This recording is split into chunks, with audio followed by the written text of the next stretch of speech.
Dices que tu negocio no son las casas, sino son las personas. Todo está basado en las personas y al margen del producto que podamos estar vendiendo va la confianza que hay detrás y que le transmites a ese producto. Es un poco intentar adaptarte a cada situación y saber llevar un poco los sentimientos. Más de la mitad de la compraventa de viviendas se hace por medio de un agente inmobiliario, ¿no? Estamos en la inmensa mayoría de las operaciones. Piensa en eso, que sacamos 4 fotos y cobramos una pasta. La culpa es nuestra porque era lo que nosotros mostrábamos. Si tuvieras que decirme en una frase cómo está la vivienda en Canarias, ¿cuál sería? Está difícil. No hay suficientes casas para la cantidad de personas que son. Si cada vez tienes más gente buscando casa, pero cada vez hay menos, el valor de esa casa pues va a ir subiendo. El mercado y el sistema no va a aguantar esto de una manera infinita. Si mañana desaparecieran todos los alquileres vacacionales en Canarias, ¿se resolvería este problema?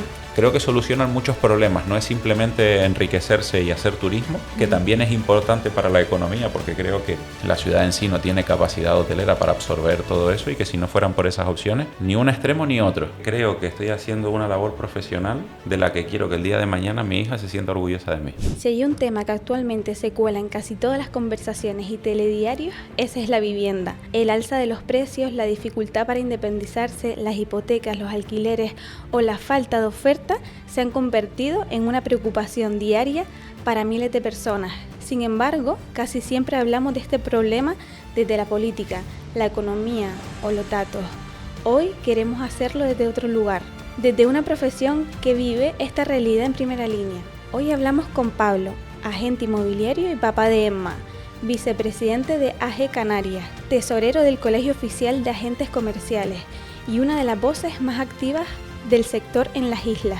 Hoy estamos en Voz en Calma Podcast con Pablo porque detrás de cada compraventa, de cada alquiler y de cada búsqueda de vivienda hay personas como él ayudando a construir un proyecto de vida. Originario de Argentina, llegó al mundo inmobiliario casi por casualidad hace 10 años. Empezó trabajando en el Corte Inglés y a la vez combinaba sus estudios. Pasó por el sector reformas y terminó encontrando una profesión de la que hoy dice estar profundamente enamorado. Hoy queremos entender qué hay detrás de una profesión que acompaña a la gente en una de las decisiones más importantes de su vida y conocer cómo se vive desde dentro uno de los problemas más grandes de la sociedad canaria actual. Gracias, Pablo. Hoy no estás vendiendo una casa o alquilando un piso. Hoy estás con nosotros. Te agradecemos un montón porque tu tiempo probablemente es muy poquito. Me dices que siempre estás currando. Gracias a Dios, por suerte. Sí. Bueno, Pablo, ¿vendes casas o alquilas casas o es algo más? Bueno, primero que nada, muchísimas gracias por la invitación y el ratito aquí. Y te diría que sí, a ver, la parte más básica que se puede ver de mi trabajo es de que vendo o alquilo, pero sí es verdad que hay muchísimo más.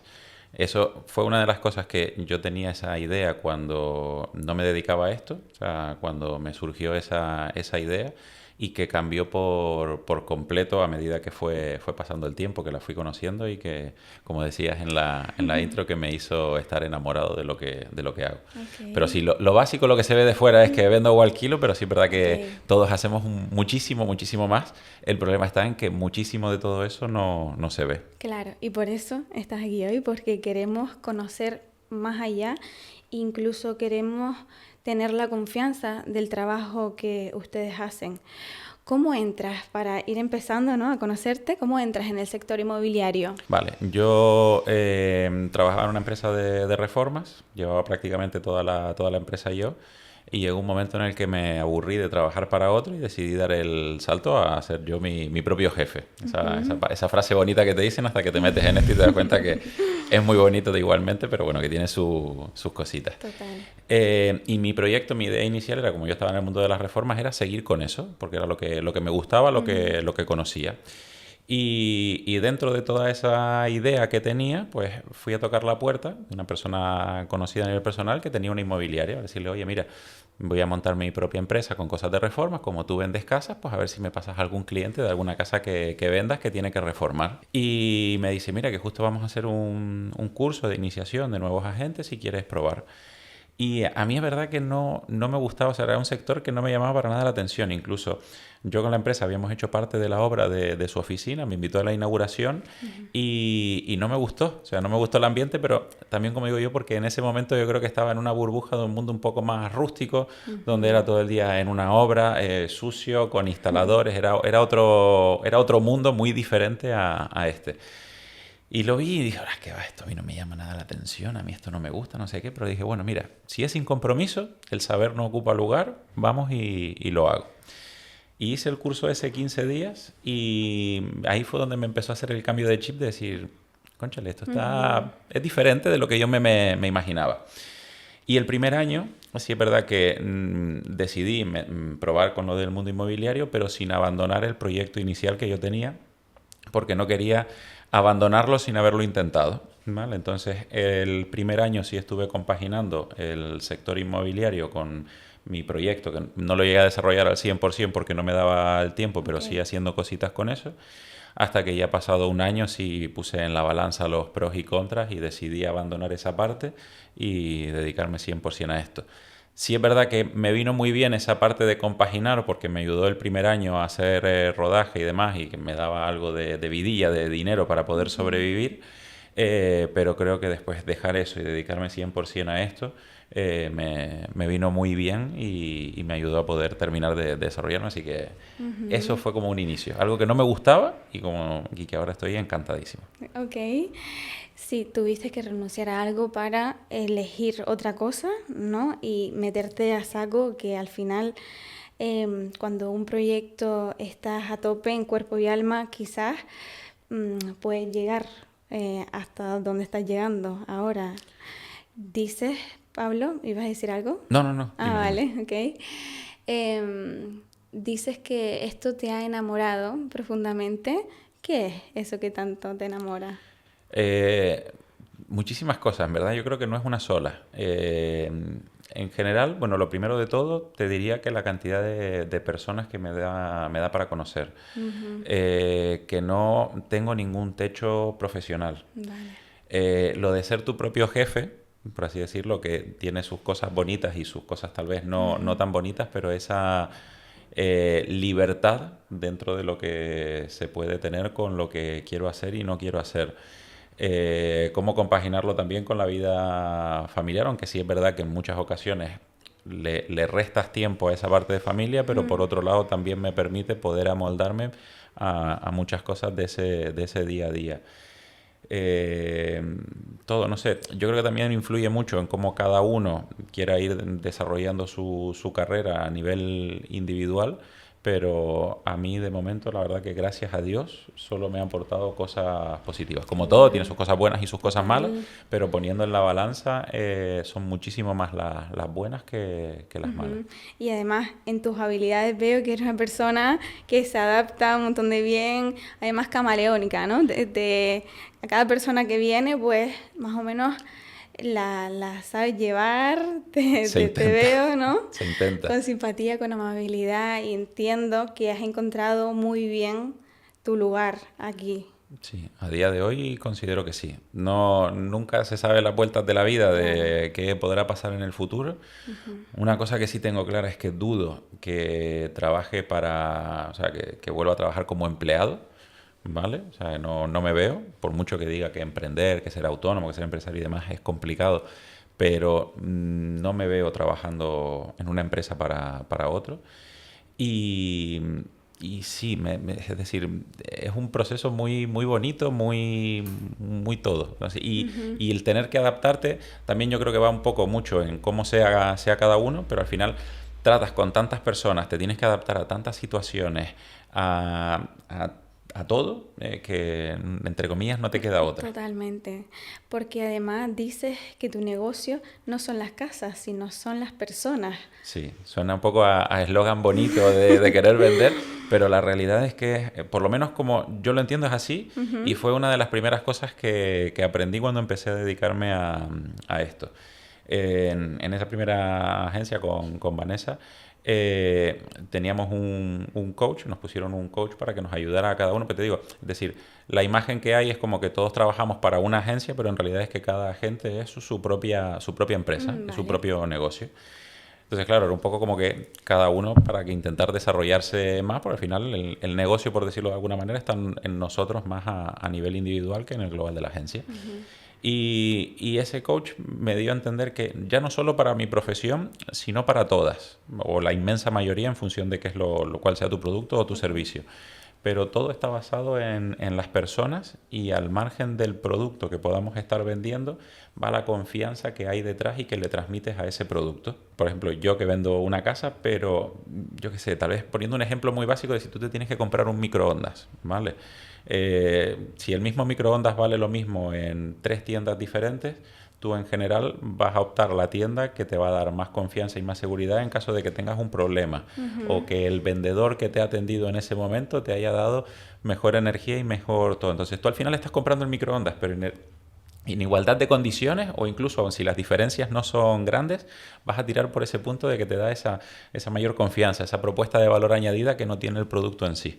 Entonces, Totalmente. por eso creo que la parte de las, en mi caso, las casas o vender las casas es la herramienta, pero el producto, el servicio en sí y el punto fuerte está en las personas. Total, además está estudiado bastante que la confianza es lo que al final genera la acción, igual que cuando vamos a comer por ahí, ¿no? Que al final estamos hablando de otro sector también, ¿no? La hostelería. Lo que define si un sitio te ha gustado mucho es el trato. Sí. Se asemeja mucho a lo que estás hablando. Sí, sí, sí, ¿no? total. Ahí pueden haber lugares que comes genial, pero si te han tratado fatal, no No vuelves. vuelves, totalmente. Eso lo tenemos como todo muy claro, ¿no? Mira, hablando un poco de las personas ahora, ¿no? Que además que veo que se te dan muy bien. Entiendo que ya cuentas con bastante experiencia de estar trabajando con ellas. ¿Qué has aprendido, Pablo, de la relación emocional que tenemos las personas con las viviendas? Hay muchas, sobre todo cuando te tocan, a ver, en parte sobre todo cuando tocan ventas que son por herencias y demás, sí es mucho la parte emocional, porque en muchas ocasiones es la que fue la casa de tus padres, la casa donde tú te criaste, y claro, tú en realidad no estás vendiendo la casa, sino que estás vendiendo todos los recuerdos y todas esas emociones que tú viviste en esa casa. Total. Entonces en muchas ocasiones hay mucha gente que en el proceso se les hace un nudo en la garganta o les cuesta por eso mismo, porque no es que te estás desprendiendo de algo material, sino te estás desprendiendo de todos esos recuerdos. Yo me acuerdo de un caso en concreto, hace ya unos cuantos años, de una familia, unos hermanos, eran 7, 8 hermanos, que iban a vender el piso de los padres, pero fue un piso que los padres habían comprado ya mayores y que lo habían vivido muy poquito, como 4 o 5 años nada más, y ninguno de ellos lo había vivido, no era la casa familiar. Pero entre ellos la relación era más o menos cordial, con sus más y sus menos cuando son tantos, pero todo el mundo de acuerdo. Y en el momento en la sala de notaría, cuando fuimos a firmar, fue cuando todos firmaron y todos se derrumbaron, porque fue como que se estaban desprendiendo de lo último material de sus padres. ¿Sabes? Entonces, te quedas como decir, no es la propia casa en sí, sino son todas las emociones, o porque lo has vivido, o porque sientes que estás liberando ese último trocito de recuerdos que tienes de tus padres, de tu familia. Y en casos diferentes, cuando es que quieres vender tu casa porque quieres comprar otra, también te queda un poco como ese recuerdo, pero lo vives de una manera diferente porque lo estás tratando con la ilusión de ese paso a mejor que quieres dar en tu vida, o te puede pasar que es una venta por un divorcio y tienes ya un problema por otro lado y ya tal vez a la casa le tienes más tirria que cariño.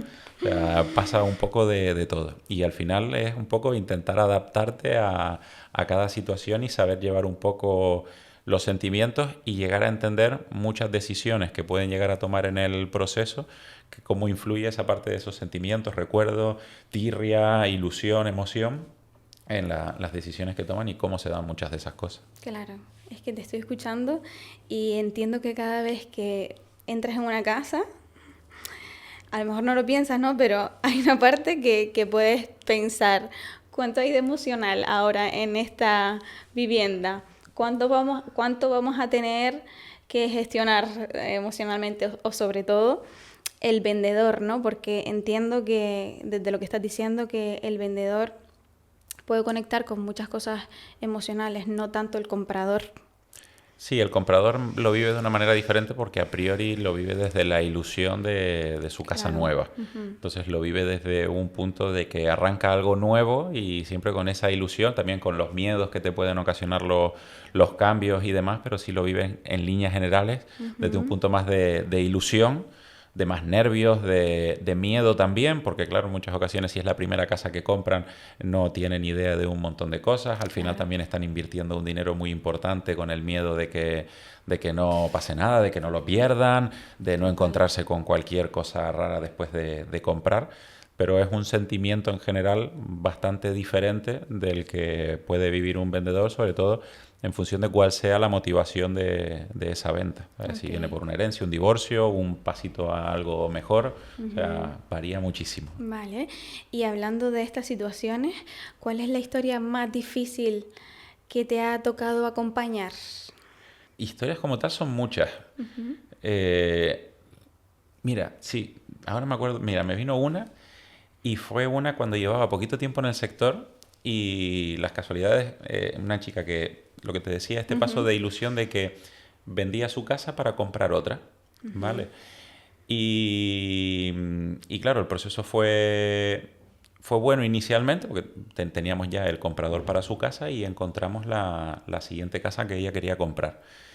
Pero fue un proceso que podría haber sido más corto, pero dependíamos de un tercero que era la administración pública para vender porque su casa era de protección oficial. Entonces, ese proceso se dilató muchísimo, muchísimo, muchísimo. Tardó casi 6 meses vivienda en poder respondernos y el vendedor de la casa que ella iba a comprar ya estaba al límite que no nos esperaba más. Y llegó un momento de muchísima tensión en el cual ella podía ver de que vendía su casa, no tenía casa donde irse y que podía perder el dinero de la reserva que había dado para la otra. Vale. Y las casualidades de la vida, justo esta semana estuve con ella porque la casa que se compró tiene la idea de volverla a vender. Y tiene todos los miedos de que no quiere que le ocurra exactamente lo que le pasó en ese momento. O sea, lo pasó muy mal. Incluso yo le decía que, pues aparte se alinearon los planetas para que todo lo que podía salir mal, saliera mal. Y me acuerdo perfectamente de un día muy trágico que pasó algo con el banco, se demoraba la firma y parecía que se nos iba todo a tomar viento.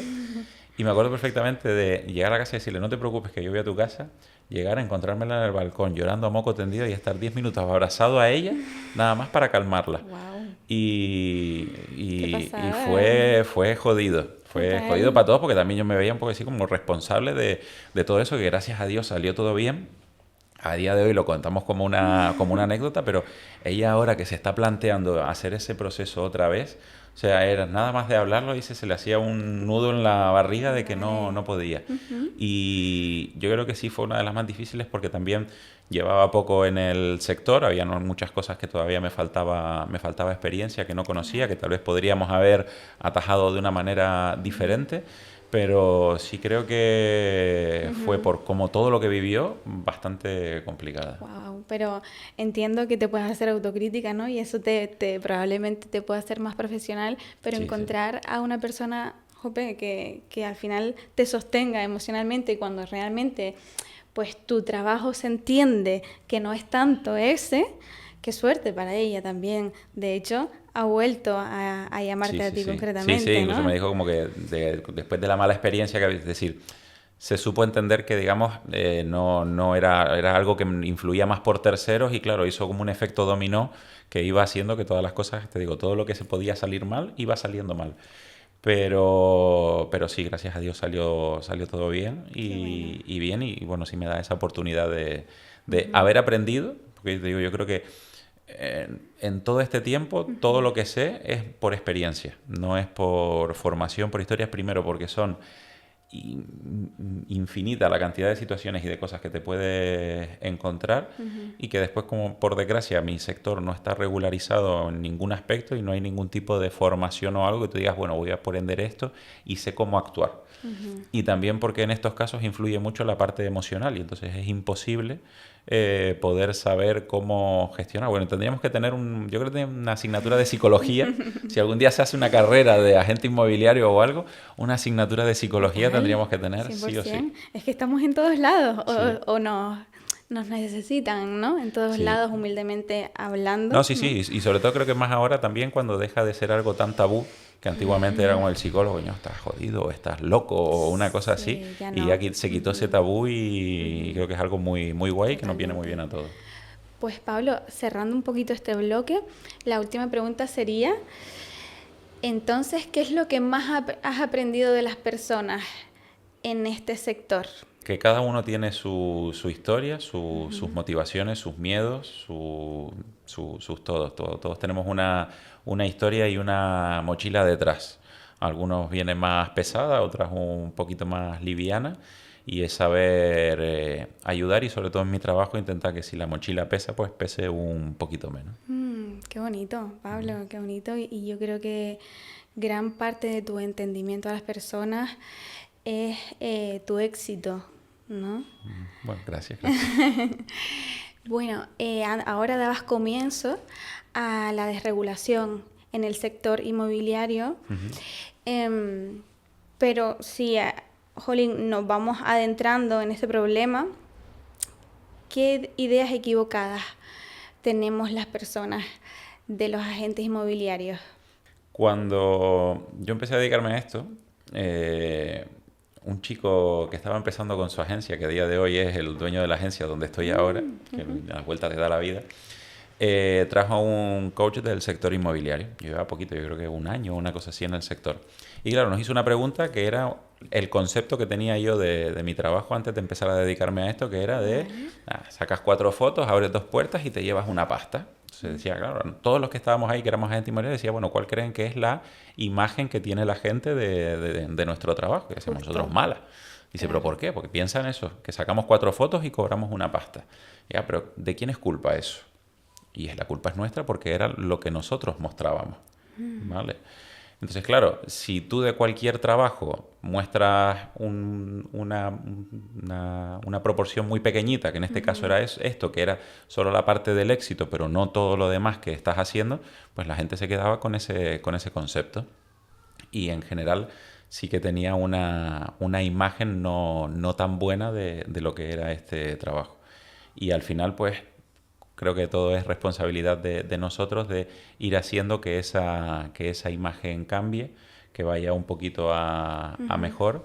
Y creo que ahora, a nivel de visión de nuestro trabajo, se ve todo muchísimo mejor y falta un poquito más a nivel más técnico de regular, de poner ciertos filtros para que después la gente no tenga malas experiencias o que le roben dinero o pierda sus ahorros o que ya no solo con la parte económica, también con las ilusiones que juegas y toda esa parte, pues esté un poquito más controlado. Justo, te iba a preguntar qué autocrítica podrías hacer dentro del sector.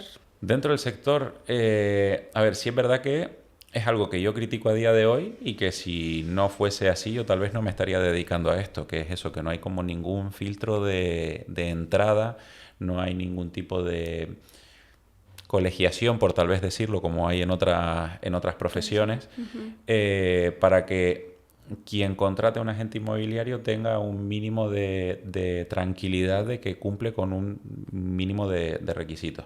Tal vez no tiene que ser algo muy, muy reglado, muy profesionalizado como una carrera o algo, pero sí que tal vez tengas que cumplir con un mínimo de conocimientos y poder alcanzar a ese mínimo de conocimientos para poder tener un reconocimiento o algo, como tal vez como una especie de colegiación. Porque es eso, es decir, cualquier persona se puede dedicar a esto. Cualquier persona puede, sin desmerecer ningún tipo de profesión, pero alguien puede estar, yo qué sé, trabajando de peón en una obra por la mañana y vendiendo un chalet de 1 millón de euros por la tarde, ¿vale? Entonces, no quiero como decir, aunque puedo sonar un poco a crítico o recibir hate, pero no quiero ser crítico con el que es peón, pero sí es verdad que no es la misma responsabilidad y tal vez no tienes la misma experiencia o el mismo conocimiento para poder hacer esa otra parte. Entonces, tal vez exigir ese mínimo de regularización, pero ya no por un lado por nosotros a nivel interno, para que la imagen que podemos llegar a intentar tener y que nos trabajamos día a día para poder ser una profesión digna y reconocida, no se eche a perder por gente que por inexperiencia y que Claro. porque ya por maldad puedes tener los conocimientos y querer ser malo igualmente, pero que por inexperiencia puede costarle mucho a las personas tener esa garantía, y sobre todo también para darle la garantía a cualquiera que contrate nuestros servicios de que hay un mínimo de estándar de calidad y de conocimiento, y que puede hacerlo con cualquiera, que puede estar tranquilo, que no debería de ocurrir nada. Total, es que lo estás hablando y genera bastante miedo porque pueden ser ahorros de mucho tiempo, puede ser un error pues muy grave, ¿no? ¿Cómo podríamos diferenciar las personas, pues los vendedores o compradores, ¿no? En mi caso, pues va a ser compradora, ¿no? Un agente inmobiliario que no tenga ninguna experiencia ni formación del que sí la tiene. A ver, en parte yo creo que para alguien que tal vez no tiene mucho conocimiento es muy difícil, ¿vale? Porque claro, tú vas a preguntar desde la ignorancia y lo que te van a responder, si tú ya tienes con esa persona ese punto de confianza y entiendes que es un profesional y sabe, pues a priori te vas a guiar de lo que te dice porque tú no lo sabes, ¿vale? Entonces si yo es sobre algo que no tengo ningún tipo de conocimiento, voy y pregunto a alguien que entiendo que es profesional y me lo dice, pues me lo tengo que creer porque a priori sé que es lo que me dice. Yo el punto que le diría es que, o lo que yo le digo a todos los clientes en muchas ocasiones, es que no se queden con alguien por precio, ¿vale?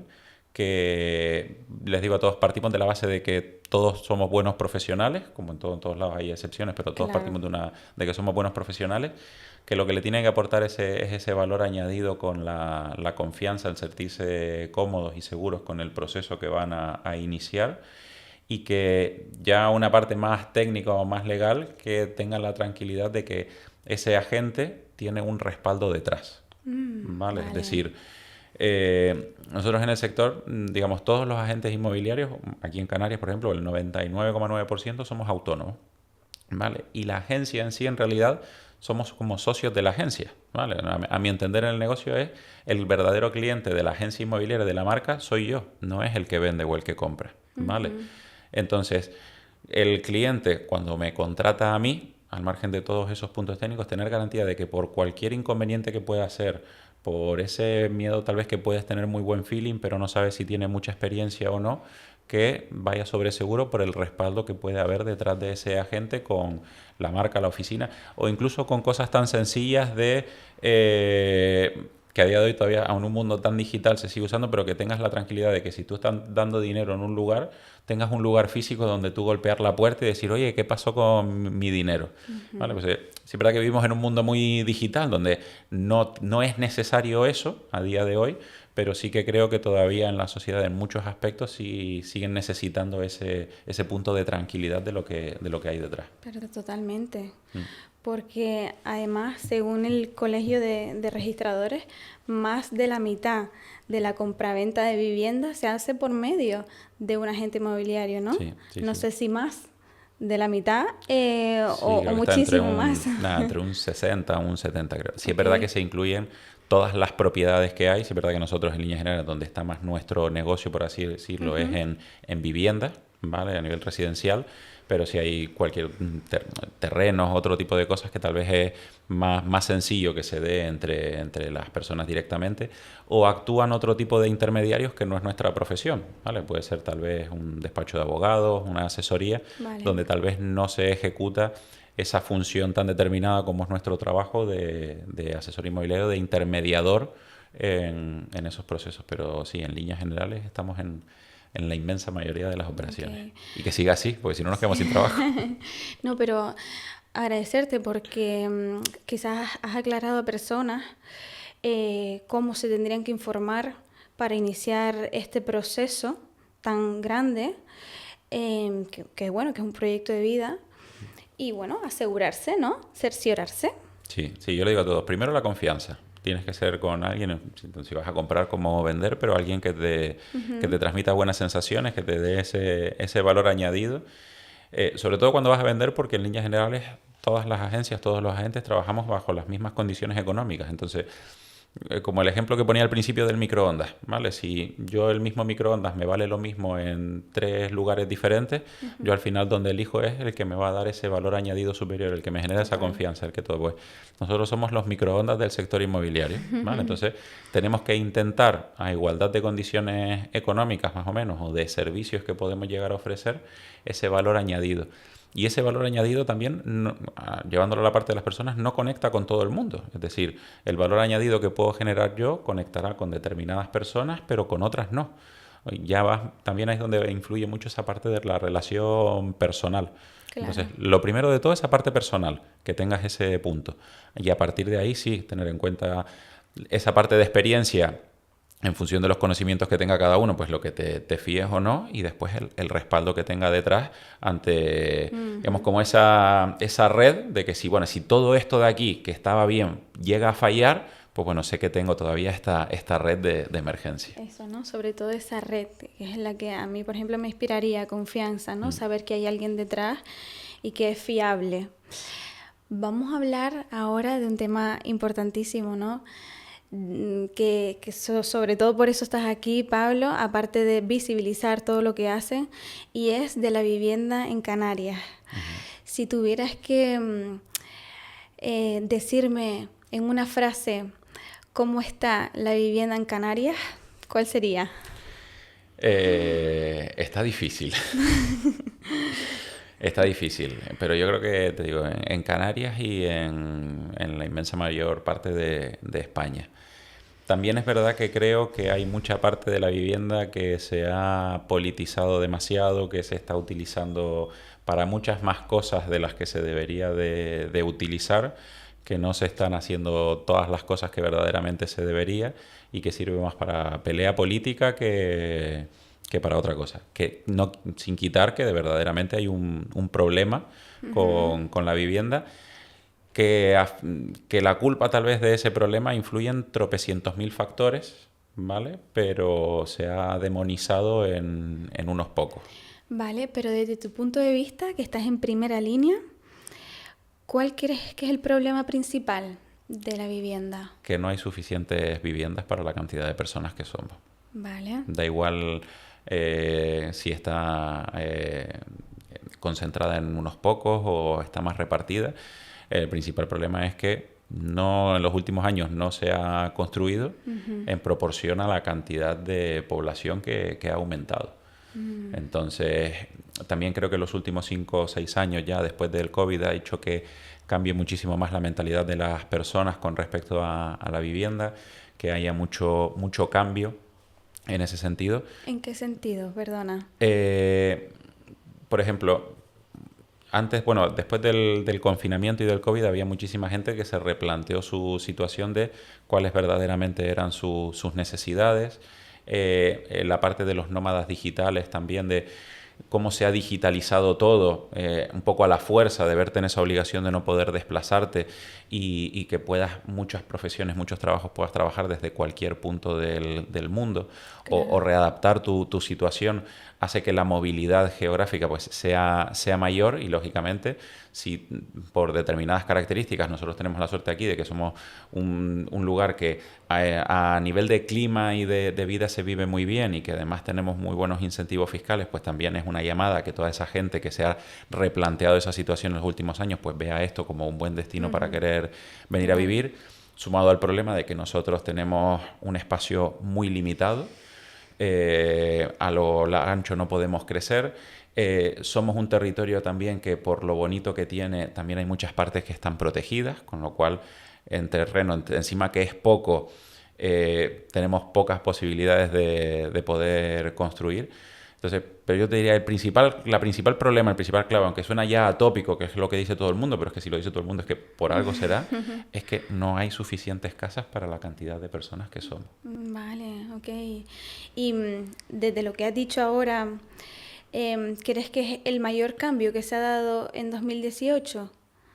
La cantidad de personas que ahora quieren comprar su vivienda, que no están accesibles, que hay poca cantidad, o qué cambio valorarías más a partir de 2018? De en cómo se ha dado el mercado y esta evolución. Sí. Un poco de todo, un poco entre lo que ha crecido la población y Vale. la poca construcción. Yo creo que después, desde que vino la crisis anterior 2007-2008, que uno de los principales problemas era que se construía en exceso, Vale. se paró por completo y la población en los últimos años ha crecido demasiado. También no creo que llegue a ser uno de los principales problemas, pero bueno, también cómo ha hecho un poco el cambio a nivel de inversiones. O sea, la vivienda en sí siempre fue un activo muy, muy bueno y muy demandado para invertir. La situación del mercado, como cambió principalmente creo después del COVID con el tema de las viviendas vacacionales, ha hecho que mucha gente lo vea como una vía de negocio, que no considero que quitar la vivienda vacacional sea la solución al problema Vale. tampoco, sino que creo que todo puede convivir y puede coexistir. Y no limitar a nadie a que con su dinero invierta, lo mueva y lo haga como quiera. Sí es verdad que después también el confinamiento a nivel económico hizo que la situación cambiara. Tuvimos dos años, casi tres, con tipos de interés en negativo, Claro. lo que hizo también que mucha gente que tenía un pequeño ahorro viera esa posibilidad de poder querer comprar vivienda porque le salía prácticamente regalado poder comprar y se lanzan a todo ese mundo, tal vez sin tener esa necesidad de ello. Wow, No sé, muchísimo. para mí son mil cosas. Y después yo Sí. creo que también que mucha parte de la política tiene que ver el cambio de mentalidad, porque muchas veces el problema donde suele estar, sobre todo en grandes ciudades, aquí no porque estamos muy, muy concentrados en muy poquito espacio, es la idea de todo el mundo vivir en el mismísimo centro de absolutamente todo, cómo se está centrificando todo cada vez más en las grandes ciudades y lo exterior ya se está quedando, poblando. pero creo que ahora poco a poco, progresivamente, se va a tener que volver a poblar por esa incapacidad de poder todo el mundo ir al centro por la parte económica, sobre todo cuando los centros de las grandes ciudades es donde más limitación tienes para poder crear más viviendas. Entonces, por eso es la parte más cara, pero a medida que te vas alejando de todo eso, vas teniendo más posibilidades. Entonces creo que se hizo esa despoblación en el último tiempo por concentrarte ahí, que es lo que ha afectado principalmente a los núcleos de las grandes ciudades, pero ya ahora poco a poco no va a quedar otra de que se va a tener que ir expandiendo hacia afuera otra vez por esa incapacidad de poder meterte en el mismísimo centro otra vez. Wow, veo que han cambiado muchas cosas en muy poco tiempo, por eso más o menos te decía 2018, por un poco ver desde hace poquitos años atrás todo lo que se había movido, ¿no? Al final estás en un sector donde hay muchos cambios Sí. continuamente y te tienes que adaptar a esos cambios y tienes que estar súper informado para transmitir Sí. ese mensaje de confianza, ¿no? No sé si también ha cambiado el perfil del comprador. Sí, a ver, ahora lo puedes tener tal vez más claro, sobre todo en los últimos años que hubo un boom con el tema de inversión en el sector, de comprar, reformar y vender, hacer los flipping o los rent to rent. Okay. Ha habido un cambio en el cual puedes diferenciar tal vez, entre comillas, unos cuantos tipos. Tal vez está los que quieren comprar su primera vivienda, ¿vale? Su primera casita, su primer hogar, que lo viven desde una experiencia y una ilusión diferente. El que tal vez lo hace porque está haciendo un cambio, que a su vez es tanto vendedor como comprador. Entonces la experiencia la vive desde un punto diferente y las características de casa tal vez que está buscando son diferentes. Y después irte a un perfil mucho más de inversor, que ahí lo que busca son números puros y duros, que cada vez el mercado se lo está poniendo un poco más difícil porque hay menos oportunidades. Claro. Y a precios altos pues las rentabilidades son menores, pero que creo que también es una gente muy importante a la hora de favorecer al mercado, porque tal vez es un perfil que puede llegar a determinado tipo de viviendas que otros no llegan. Vale. Y que al final su objetivo es poner esas viviendas en el mercado otra vez, bien en alquiler o bien en condiciones mejores. Porque tal vez, yo qué sé, una pareja puede comprar un piso de 100.000 euros, pero tal vez es que ese piso necesita mucho dinero de reforma al cual no llegan, y entonces ya es una vivienda a la que pueden dejar de optar. Pero si alguien compra esa vivienda, la reforma y la vuelve a poner al mercado, esa pareja tal vez sí puede optar a esa diferencia y comprarla, o alguien que se quiere independizar lo puede tener como algo en el mercado para poder alquilar. Sí, pero ahí el inversor estaría perdiendo, ¿no? Porque No, si el compra... inversor nunca pierde. Por eso, ¿no? Hay algo que no me cuadra. Si compra, reforma, ¿no? Entonces te gastas... Claro, pero cuando vende, vende por encima de su coste. Claro, y como esa pareja va a comprar esa casa, ahora sí puede y antes no podía. Por dos cosas. Porque cuando tú vas a comprar, ¿vale? Tú tienes que tener un ahorro, ¿vale? En mano. ¿Qué ocurre? Que tú la obra no la puedes financiar, ¿vale? O si la financias es muy difícil a un préstamo personal, y si tú ya tienes una hipoteca encima, se te hace demasiado y no llegas a poder tener esa capacidad de pago, ¿vale? Entonces, para una pareja la diferencia, suponte, yo qué sé, un piso que te compras por 100.000 euros, ¿vale? Y que se lleva 30.000 euros de reforma, ¿vale? Esa pareja que va a comprar tiene que tener en torno a un 25% de esos 100.000 más los 30.000 euros que le va a costar de reforma, ¿vale? Entonces nos vamos a 50 y pico mil euros. Claro, todo esto si te dan la hipoteca el 90%. Correcto. Pero si para poder comprar esa casa, que ya reformada serían esos 130.000 euros, la diferencia de ahorro para ellos es de 25.000 euros a 30, 35. ¿Me explico? Entonces, la diferencia de capacidad de ahorro que tienen que tener para esa vivienda más alta a la que pueden optar, pero que no necesita reforma, es menor que si compro y encima tengo que reformar. ¿Vale? Vale. Entonces, ahí a nivel de financiación es donde lo pueden tener un poco más sencillo. Hay gente que dice, vale, puedo comprarme algo, pero tal vez lo que me compro está destrozado. Pero, y claro, mi capital no me da para poder comprar y encima tener que reformar. Ok, vale, faltaba esa información. Ah, muy bien, para eso estamos, para explicar. Vale, mira, tú antes hablabas de la vivienda a nivel nacional, que está difícil, por llamarlo de alguna manera.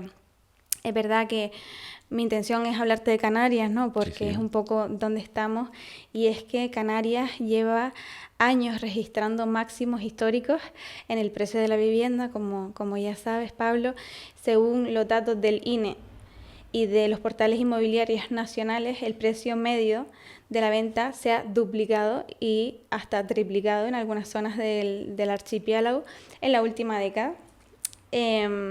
Tú antes decías, el problema de esto realmente viene por la poca vivienda que existe, por la falta de construcción, ¿no? No tanto porque los precios estén desorbitados. No, ¿O es un conjunto? Claro, es un conjunto. Es decir, a cuantas menos casas hay, más poder tiene el propietario para poder pedir, claro. porque va a tener mucha más gente. Es decir, por ejemplo, poniéndote a ti como ejemplo, Sí.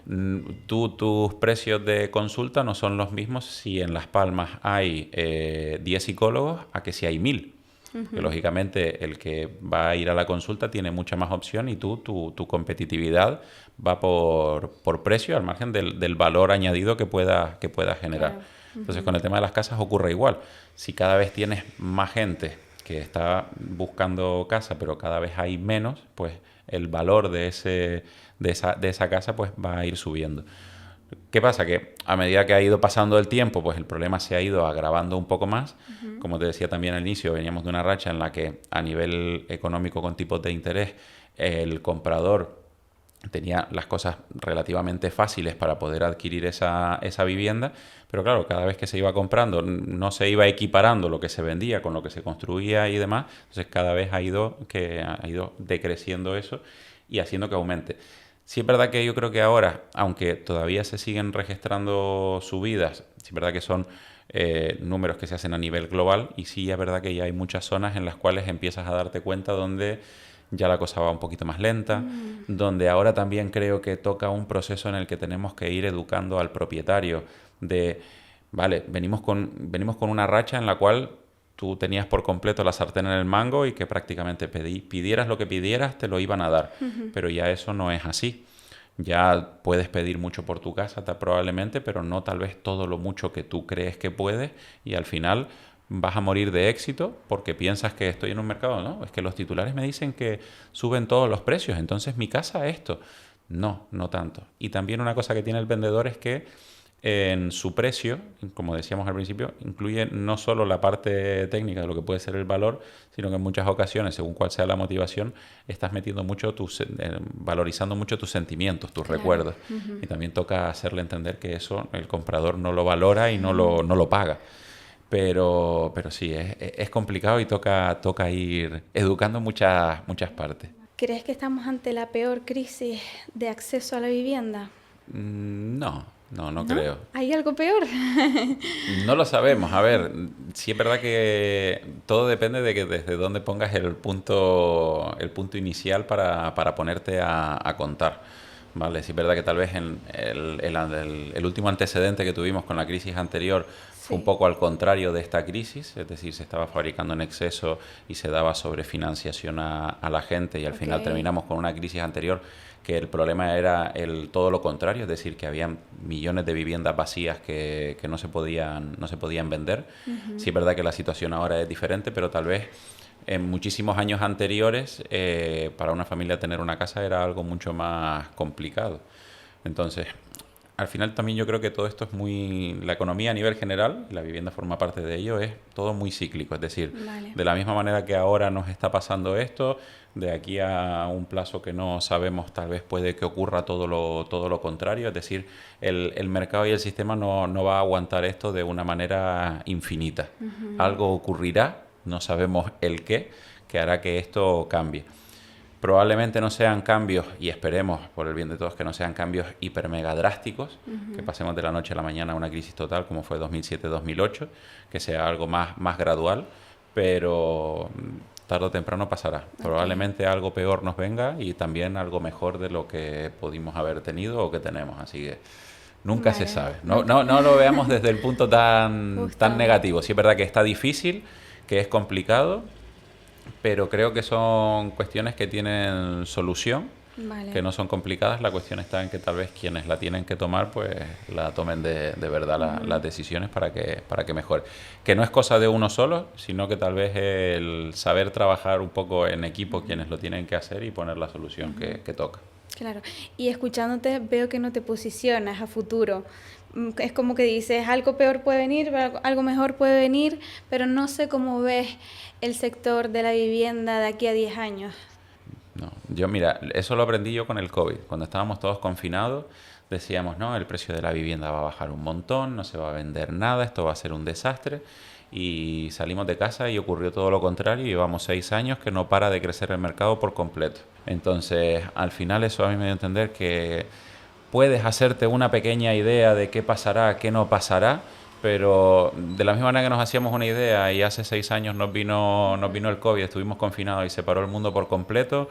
Después cuando vino en el medio que tuvimos la guerra de Ucrania, ahora lo reciente de Trump con el petróleo, Venezuela, etcétera. Es decir, cualquier día nos levantamos y ha pasado cualquier cosa y hace que todo cambie absolutamente por completo de lo que teníamos idea. A nivel general, de aquí a 10 años el mercado no aguanta que todo esto siga subiendo. Eso está claro. La cuestión es que no puedo decir si van a haber un pico que se va a desplomar todo por completo, que no, porque creo que las únicas dos maneras que eso pase es que de la noche a la mañana hayan tropecientos mil millones de viviendas más en el mercado, cosa que es imposible, o que haya una regulación muy estricta, restrictiva, muy no políticamente correcta tal vez, que intervenga demasiado el mercado y que afecte muchísimo. O sea, que creo que tampoco llegaría a darse como para que sea un cambio hiper mega drástico. Entonces yo creo que lógicamente llegará un punto en el que ya esto no lo soporte más. Creo que estamos empezando a que ese momento se dé y que poco a poco se vaya ajustando. Pero de aquí a 10 años no sé ni lo que... No prometo nada, ni lo que voy a hacer yo de aquí a 10 Claro. años, menos algo que voy a controlar menos. Total. Sí es verdad que las personas que estamos en la espera a que haya algún cambio, es como que, bueno, preguntamos a las personas que están en el sector un poco para ver qué opiniones hay, ¿no? Pero entiendo que sea súper incierto, porque además se mueve muchísimo el sector, dependiendo, como bien dices, de la economía, de la política y de un montón de factores. No obstante, sí le tenemos que dar un poco de espacio a la vivienda vacacional que antes nombrabas, ¿no? Ya que ocupa parte importante del debate público en Canarias. Mientras algunos sectores lo consideran uno de los factores que reduce la oferta residencial, otros sostienen que el problema principal sigue siendo como ya hemos hablado, la falta de construcción y bueno, y planificación. No sé, Pablo, si mañana desaparecieran todos los alquileres vacacionales en Canarias, ¿se resolvería este problema? Depende. Que quites esa vivienda vacacional no te garantiza de que esa vivienda salga al mercado. Yo, a mi criterio, creo que no lo soluciona. Primero porque de entrada estás haciendo algo de manera unilateral, sin el consentimiento de esa persona, y él lo está viendo como un castigo, como una pena. Y si encima en la otra alternativa que le queda no le das tranquilidad y seguridad de que va a poder seguir teniendo tal vez menor rentabilidad, por decirlo de alguna manera, pero más seguridad y tranquilidad de que nadie se quede ahí dentro del piso sin pagar, que no pueda recuperar su vivienda, que todas esas cosas no te garantiza. Es verdad que si un gran número de todas esas personas sí pone la vivienda al mercado, pues lógicamente haces un cambio drástico de lo que te decía, de la cantidad del número de viviendas que entran al mercado, y ahí lógicamente harás que los precios bajen de una manera más rápida y que pueda haber mayor acceso a la vivienda. Pero si previo a eso no te sientas, no hablas, ves cuál es el problema de todas esas personas e intentas llegar a aliarte con ellos para que te ayuden a solucionar, porque ellos son los que tienen el poder de poder solucionar, de poner mucha vivienda en el mercado de manera rápida, no creo que no es la vía definitiva para hacer una solución. Total. Y mira, desde aquí, sin tanto conocimiento, entiendo que ningún extremo va a ser bueno, pero sí que en el equilibrio estaría bien quizás regularizar o equilibrar, ¿no? Ese inversor que tiene sus 50 o sus 100 viviendas de alquiler vacacional, hablando de Canarias, donde hay un espacio reducido y donde hay muchas personas de Canarias que no pueden acceder a su casa y por ende también se están marchando. Entiendo que hay que hacer algo con esto, entiendo que hay que nombrar esto, ¿no? Sí, pero también, es decir, como todo, según como pongas, digamos, es un colectivo muy grande y dentro de todo eso hay un poco de todo. De todo. Pero el que es un inversor, ¿por qué el que pone la vivienda vacacional es malo y el que tiene el hotel es bueno? Por ejemplo, si nos centramos aquí en Gran Canaria, en Las Palmas, por ejemplo, Las Palmas no tiene capacidad hotelera para absorber la cantidad de turismo que tiene, y sobre todo si también queremos hacer una visión de que el turismo en Gran Canaria no es del aeropuerto para abajo, ¿vale? Que en Las Palmas hay mucho y que tal vez cada vez en la ciudad hay más atractivo de cosas para que la gente de fuera venga. Entonces, para mí la ciudad no tiene capacidad hotelera para poder absorber todo eso, y si esas viviendas vacacionales no están, es un montón de turismo, por así decirlo, y de economía que está perdiendo la ciudad.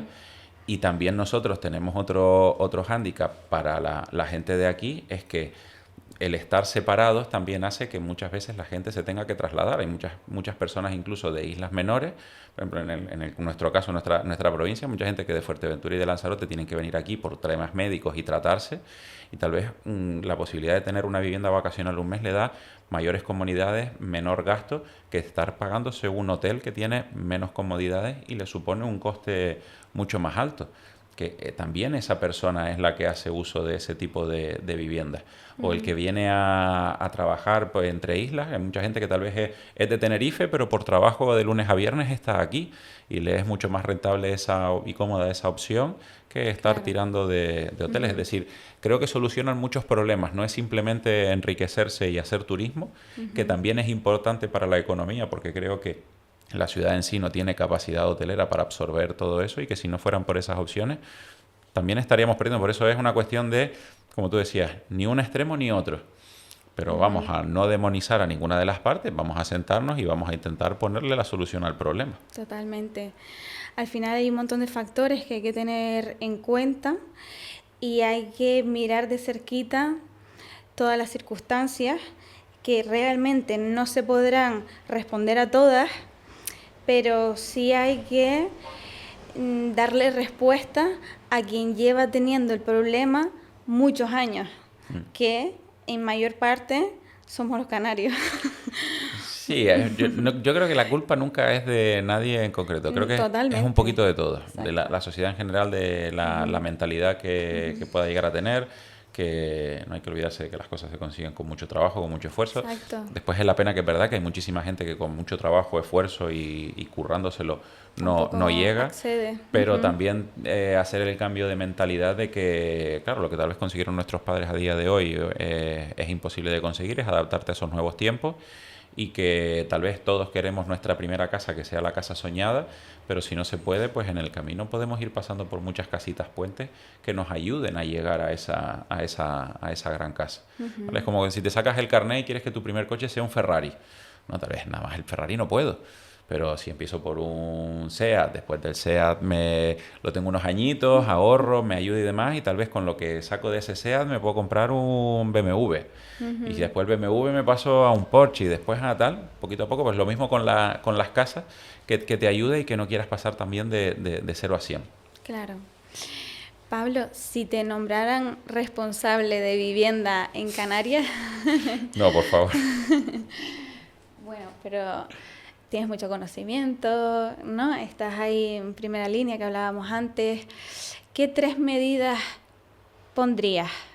Yo creo que más que una medida en sí haría un poco lo que te decía antes, de analizar dónde está la solución más inmediata, ¿vale?, al problema, que creo que a día de hoy está en los que tienen la vivienda, ya que yo como administración no tengo capacidad de poner toda esa vivienda en el mercado, y no tomar medidas de forma unilateral, sino sentarme, analizar cuál es el problema, ver cómo puedo ayudar a quien tiene el poder de poder solucionar este problema y que ayude. Sin quitar de que, lógicamente, pues por mi parte, pues ponerte a construir, a dar facilidades, Vale. a que en el problema también la administración, ya tal vez a nivel autonómico es mucho más difícil, pero que gran parte del ahorro que tiene que tener alguien que quiere comprar una casa se va con todos los impuestos que lleva esa compra. Que aquí siempre es el particular o el propietario el que se tiene que ajustar y el que está demonizado, pero si del ahorro que tiene que tener esa persona, un 30% que tiene que tener una persona, resulta que un 10% es dinero que se lleva el Estado, y después al margen de eso, el que vende también tiene que pasar por caja con el Estado y todo tal, entonces también resulta que el Estado también puede contribuir dejando de cobrar tanto para ayudar para que esas familias no necesiten tanto ahorro y puedan acceder a esa compra de vivienda. Ok, entonces, vale. creo que hay un poquito un mix de tengo que poner vivienda en el mercado sí o sí, ¿vale? Lo que yo puedo hacer a corto plazo no lo voy a conseguir, entonces es sentarme y ver de qué manera quién sí puede poner esa solución, yo lo puedo ayudar para que él me ayude a mí y generar una solución para el bien común. Y pensar que yo también tengo que ajustarme el cinturón como Estado, no recaudar tanto para poder ayudar. Porque de qué me vale, yo creo que es más práctico que en vez de que la gente se gaste ese dinero y que llegue a ese esfuerzo que es al que no llega de ahorro, para yo después por otro lado intentar darle una ayuda, que lo que estoy haciendo es que ese dinero que me pagó en impuestos repercutirlo de otra manera y tal vez mal distribuido, de decir, no me lo des, voy a ayudarte sin necesidad para que tu esfuerzo para poder llegar ahí sea menor. Claro. Pero se ve de otra manera si al final te estoy diciendo que te ayudo, ¿no? Entonces... Por eso es lo que te digo yo, que está el problema muy politizado. Claro. Y como todo, a ver... no recuerdo alusión, bueno, me acuerdo más o menos, pero por ser políticamente correcto, ¿no? Pero se decía, si la alternativa de la política es solucionar el problema, ¿vale?, y a mí quien me vota es el que tiene un problema para que se lo solucione, yo si estoy aquí, a mí me interesa no solucionar el problema, porque ya voy a dejar de ser necesario. Entonces, yo creo que hay muchas cosas que se pueden hacer, muchas que el sistema está creado de una manera como para que sea más lento o se impida de hacer, y otras que deliberadamente no se quieren hacer. Okay. Pero creo que es un mix de muchas cosas, de sentarse, de tener cabeza, de hacer y que te dejen hacer. Ok, bueno, buena respuesta. Pensaba que no te ibas a mojar tanto, pero sí, porque no, sí. Aunque te has mojado políticamente correcto, pero nos vale bastante. Así un poco terminando esta entrevista, no me gustaría cerrar sin darle espacio a, sobre todo, esa población que sufre estas consecuencias, como somos los jóvenes, entre los que Por supuesto me incluyo, porque según el Consejo de Juventud de España, la media de emancipación ya supera los 30 años y te diría que 30 años se queda corto. Y además Canarias se encuentra entre las comunidades, como decíamos antes, con mayor esfuerzo económico para acceder a una vivienda. ¿Realmente crees que un joven con un salario medio puede acceder a una vivienda? A día de hoy, no, pero según cómo se lo plantee. Es decir, yo creo que también la mentalidad que podemos llegar a tener influye bastante, en el sentido de, como te decía con el ejemplo de los coches y demás, si quiero pasar de 0 a 100, es muy difícil que lo pueda conseguir. Entonces, si yo tengo ese afán de querer mejorar, de querer independizarme porque es un paso por la experiencia que voy a vivir y que voy a crecer, si yo mi idea es irme de casa de mis padres para tener yo mi casa en propiedad, yo solo, está claro que es como a día de hoy pasar de un 0 a 100, que es imposible. Pero si tú esa independencia la quieres ganar y quieres dar ese paso y me planteo de decir, vale, me voy a independizar de casa de mis padres, voy a ser autónomo y lo que hago es que voy a compartir piso con un amigo o con 2 amigos. Entonces, creo que estás empezando a dar como ese primer paso a esa independencia que te puede ayudar a tener tu independencia, seguir generando tu pequeño ahorro y dar el siguiente paso a que tal vez puedas optar a esa casita ya tú solo o en el proyecto con una pareja, con tu pareja, digo, mira, nos vamos a vivir que lo puedes tener un poquito más fácil y no querer hacer ese paso de ese 0 a 100, de decir de aquí a mi casa en propiedad para mí solo. Así que a día de hoy es muy difícil, pero que, es decir, adaptarnos a lo que tenemos. Es decir, en vez de fustigarnos con lo que no puedo hacer, decir, vale, ¿qué es lo que puedo hacer? ¿Esto es lo idílico? No.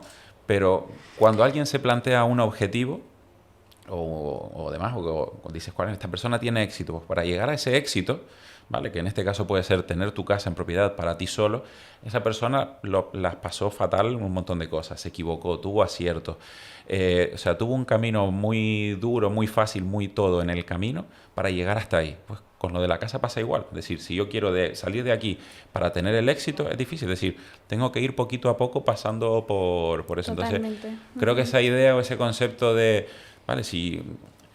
creo que un dicho muy canario que tal vez no queda un poco, pero el que quiere lapas que se moje el culo, ¿no? Entonces es un poco de decir, si quiero esto sí, pero es que no va a ser fácil, me lo tengo que trabajar, me tengo que esforzar. Si hay cosas en el camino que no me gustan y demás, lo sé, pero que es por este objetivo que quiero y que quiero luchar para ello. Y además, total, no obstante, escuchándote, es correcto, ¿no? Es como que, vale, hay que ir poco a poco, hay que cambiar quizás las expectativas, pero no deja de ser frustrante porque al final hemos escuchado que si te lo curras, que si estudias, pues vas a acceder a una vida con más comodidades y realmente ahora mismo se está dando que pues muchos jóvenes se esfuerzan durante 4, 6, 8 años en sus estudios, con máster, con especializaciones de todo tipo, empiezas a ahorrar y tampoco puedes acceder, ¿no? Y luego escuchamos, bueno, pues vete a vivir con un compañero de piso. Y dices, pero si yo voy viviendo con compañeros de piso durante 10 años atrás, ¿no? Entonces, se entiende que hay que cambiar un poco las expectativas, pero no deja de ser frustrante, ¿no? Sí, no quita. Pero yo creo que también eso viene arrastrado un poco por lo que vivimos nuestra experiencia y nuestros padres. Okay. Pero claro, porque venimos de la parte en que probablemente nuestros padres con 20 años ya estaban casados y tenían una casa. Y nosotros queremos igualar eso. Y no se puede, pero porque nuestra vida, la sociedad y nuestro día a día cambió por completo. Entonces, si nuestra referencia es eso y no lo tenemos, cualquier cosa va a ser un fracaso. Entonces, no quita que no deja de ser que es difícil y que es frustrante, pero por desgracia, nos guste o no nos guste, es lo que nos toca. Entonces, si el tiempo lo pasamos fustigándonos y frustrándonos, decir, vale, pero ¿qué tengo que hacer? Que está más difícil que tal, y no quita que nuestros padres tal vez con 20 años lo tuvieron difícil, pero tal vez porque nuestros padres con 20 años no tuvieron la posibilidad de poder estar estudiando a gastos pagados, por así decirlo, sin problema. Y no sé, es adaptarse. No quito que sea fácil, que no sea fácil, que sea frustrante, que fastidie y que todo, pero ¿Lo podemos cambiar? No, pues vamos a adaptarnos, tirar para adelante, pechugar, Claro. y ya en algún otro momento nos tocará la suerte de poder tenerlo un poco más fácil y todo. Y de la misma manera que llegamos a eso fácil, puede pasar cualquier cosa y tenerlo difícil otra vez. Puede pasar de todo. Total. Justo te hablo desde una experiencia personal, ¿no? Desde mi ambiente social y también como psicóloga. Llegan muchas personas a terapia, efectivamente, porque las condiciones de vida son muy complicadas. Al final, a lo mejor estás viviendo en tu casa con tus padres, con tu pareja y con tu hijo, ¿sabes? Y dices, claro, ¿cómo va a mejorar tu salud mental si tu contexto te lo impide continuamente, ¿no? Pero bueno, entiendo que no nos podemos quedar solo en la mirada difícil, sino que hay que ir haciendo lo que está dentro de tu capacidad, de tu círculo de control que llamamos aquí en terapia, ¿no? Fuera de cámaras, también hablabas de un aspecto muy importante que es la educación financiera, que no hemos hablado ahora, pero que al final, si quieres comprar una vivienda o si quieres un hogar, es muy necesario. Si bien no hay educación financiera o la que hay es muy poca, ¿qué te has encontrado respecto a esto? Yo creo que ya no solo por el aspecto de que te sea importante tener una idea básica para comprar o no una casa, sino para tu vida a nivel general, porque esa educación financiera también te va a ayudar mucho a tener mejores herramientas para que tu esfuerzo para poder ahorrar, para poder llegar a esa casa sea menor o más fácil o más rápido. Yo creo que en parte la educación financiera mucha no hay porque no interesa, y ahí sí soy crítico, porque no interesa. Y otro por puro desconocimiento, porque no se valora como algo tal vez tan importante, pero que creo que es pero que muy importante. Te encuentras con cosas que la gente no, o sea, de todo. Desde hace unos años que la cosa estaba muy difícil y que la gente todavía pensaba que habían hipotecas al 100%, cuando nada, no tienen idea de lo que es un tipo de interés, no tienen idea de muchísimas cosas que deberían de tener en cuenta. Que está claro que no todos los días te vas a comprar una casa y te vas a encontrar con eso, pero sí tener un poco una idea de determinados aspectos que no solo debas de saber para comprarte una casa, sino para poder usar en tu día a día, en tu proyección de futuro. Creo que mucha gente no proyecta su futuro. Arrastramos todavía una mentalidad antigua de, ¿no?, cuando me jubile y tenga mi pensión, pero visto lo visto, con lo que puede pasar en cualquier momento, no puedes estar garantizado de eso, y tienes que poner herramientas tú propias para ti para poder garantizarte que te vas a poder jubilar, pero la gente no proyecta futuro, y parte de no proyectar eso es por no tener esa educación y saber qué herramientas o qué cosas puede utilizar para poder garantizarse un futuro, y no necesariamente con la vista a la jubilación, sino algo tan sencillo como yo tengo, por ejemplo, un proyecto de ahorro para cuando mi hija termine el cole y quiera estudiar. No sé qué es lo que va a querer hacer mi hija cuando tenga 18, pero por lo menos yo sí poder prepararme para lo que ella quiera, poder dárselo. O mi proyecto de eso, para si mi vista es de poder comprar mi casa de aquí a 5 años, pues qué cosas puedo hacer para que ese esfuerzo pues se vea un poco más recompensado y me sea un poco más sencillo. Entonces, primero que nada es ser curioso, tener ganas, y después, bueno, ¿qué te digo? Yo creo que por la parte crítica es que hay muchos que no les interesa que haya esa parte de educación. Sí, será cuestión también escuchándote, ¿no? Y los jóvenes que también te puedes estar escuchando, de aprender a cómo funciona el ahorro, ¿no? Cómo gestionar tu propio dinero, y de no recurrir a la inmediatez que tenemos hoy de quererlo todo y de querer hacer todo y de querer vivir en las mejores condiciones. Fíjate que aquí se me viene las redes sociales. Al final, sí, cuando antes no había, a lo mejor gastabas menos incluso, ¿no? Sí. Hace poquito tuve también una charla con dos amigos que tenían un podcast, y una reflexión era de que no sabes si lo que ves en redes sociales, si es que verdaderamente a día de hoy puede ser más fácil llegar al éxito, o que se sabe vender todo muchísimo mejor. Y después un cambio de mentalidad con el sacrificio y con todo. A mí me pasa muchas veces que viene gente a ver un piso te dicen que no tienen dinero ahorrado, pero están con el último teléfono y con un coche nuevito de hace 3 meses.